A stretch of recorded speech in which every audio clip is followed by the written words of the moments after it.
In the year of our Lord, 1701, the Republic of Venice went to war with the sovereign monarchy of Ralston. This war was over passage rights through the Adriatic Sea, though this point will rarely be brought up when the war is discussed by future historians.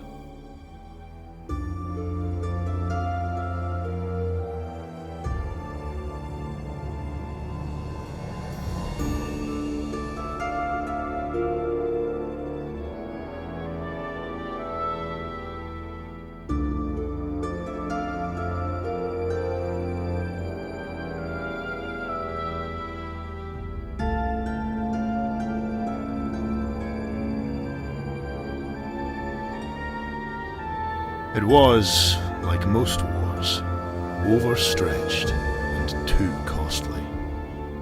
Neither side could afford it, nor would they back down. The war raged on for 6 years, draining both countries' resources, but the Republic of Venice was older than Ralston and had deeper pockets. In a war of attrition, they would win, and both sides knew it. 3 generals from Ralston, 2 brothers and a close friend, came together to strategize, and came up with nothing. They would not win this war. In desperation, one reached out to a dark power and was told to make pilgrimage to Golgotha. With no other avenue, they spent 1 month sailing to the walls of Jerusalem, where they docked under cover of darkness. On the hill where the man named Jesus died, they met a figure, too old to identify as man or woman. It offered them a book, an already ancient thing made of pale leathers and filled with symbols that hurt their eyes to look upon. The thing smiled as they took it, a smile made of too many teeth. Full of dread for what they had seen and what they were about to do, they sailed for another month to get home. Things had gone badly in the time they were away. Soon they would have to surrender, and Ralston would fall into decline, one it was unlikely to survive. Whatever doubt the men had about using the knowledge in that book, their mind was set now. They cast its pages open and chanted dark incantations. And lo, did the dead walk upon the earth that night. Undead sailors hauled themselves into the Venetian boats. Soldiers dragged themselves from battlefields and clawed up from shallow graves to drive the Venetians from the land. The war was won. The Venetians could not fight Ralston's impossible numbers. They surrendered, the book was shut, and the dead were dead once more. The book was destroyed, but the world had noticed. Ralston had dark magic, and no shame in using it. Many enemies, without and within, were born that day. 1711. 3 years later, a child was born to one of the generals involved in unleashing the spell.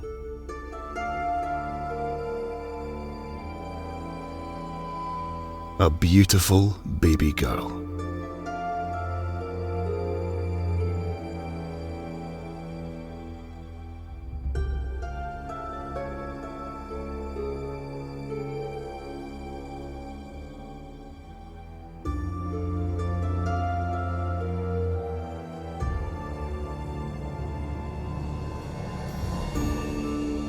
There was a storm the night you were born, one that came from nowhere.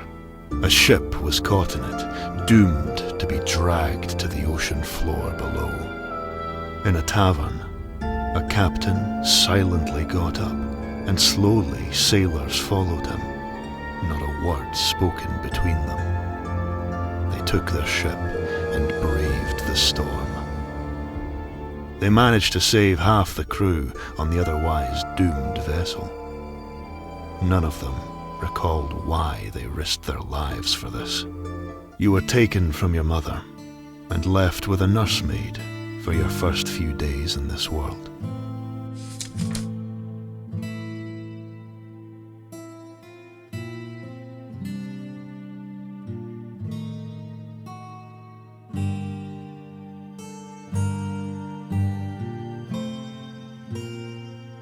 A distant cousin who hated being tasked with minding you. She largely ignored you, and when it was done, she told everyone what a fine job she did and how you both had an unbreakable bond. You have not spoken since. You were born into wealth and status and had all you could wish for. But your parents never had another child, and your father was often preoccupied with his work. Your mother, distant, sickly and delirious, you heard another mother say. Hoffman, the family steward, raised you more than they. It was a lonely childhood. 1718. You are 8 years old. You play with friends from school, 2 poorer boys, Diedrich and Flip. Your father disapproves. You play in the graveyard outside the city. Nobody goes there without an armed guard. But children do not care for such things. Children are small and fast and can outrun Ghoul, at least when the sun is up. One day, as you play, you hear a rustling coming from some trees. You all freeze. Then a stone whizzes out of the green and hits you on the head. You stare in disbelief, a slow trickle of blood running down your face, partially blocking sight from your left eye.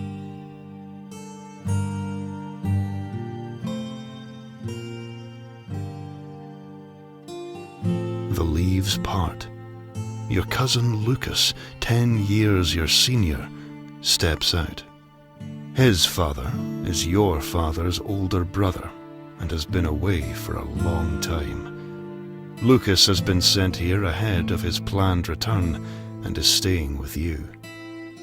You don't know him well, but he seems angry. He says nothing, but tosses another stone in his hand menacingly.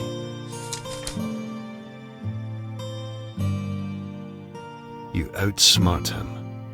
You darted away, he gave chase, but he didn't know the graveyard as well as you did, and you had youthful agility on your side. You ducked in between crypts and used a sarcophagus lid as a ramp to jump across a gaping hole in the ground. Lucas did not know about the hole and fell in. You looked down and grinned until you heard the scratching sound of the ghoulie in the catacombs he'd fallen into. His eyes widened. You called for Flip and Diedrich to bring a branch, quickly. They dragged one over to the edge, ready to drop it in, but you told them to wait. Lucas's face was awash with fear. You made him promise to leave you alone. Of course he agreed. Soon, he was scrambling up the branch. He was safely up when you could see the beady eyes of the ghoul glaring out from the darkness. You knew he was safe. He wouldn't have come into the light. You knew he was safe. You knew. That night you are woken by voices outside your window. You look out. You can see the graveyard, though you know it's normally on the other side of the house and too far away to see. In it, 2 people dig up a grave. Despite the distance and lack of light, you can make out the name on the tombstone. Your father's. One of the people stops. Then, and without moving their body in any way, they turn their head to look at you. You do not recognize them. They grin an unearthly grin at you, so eerie that it wakes you from your sleep. By morning, you have forgotten it all. Years later, you catch sight of yourself in a mirror, and the memory of this dream comes back to you as you suddenly realize that the face staring at you had been your own. the one you have now as an adult. 1721. One morning, your mother comes to your school.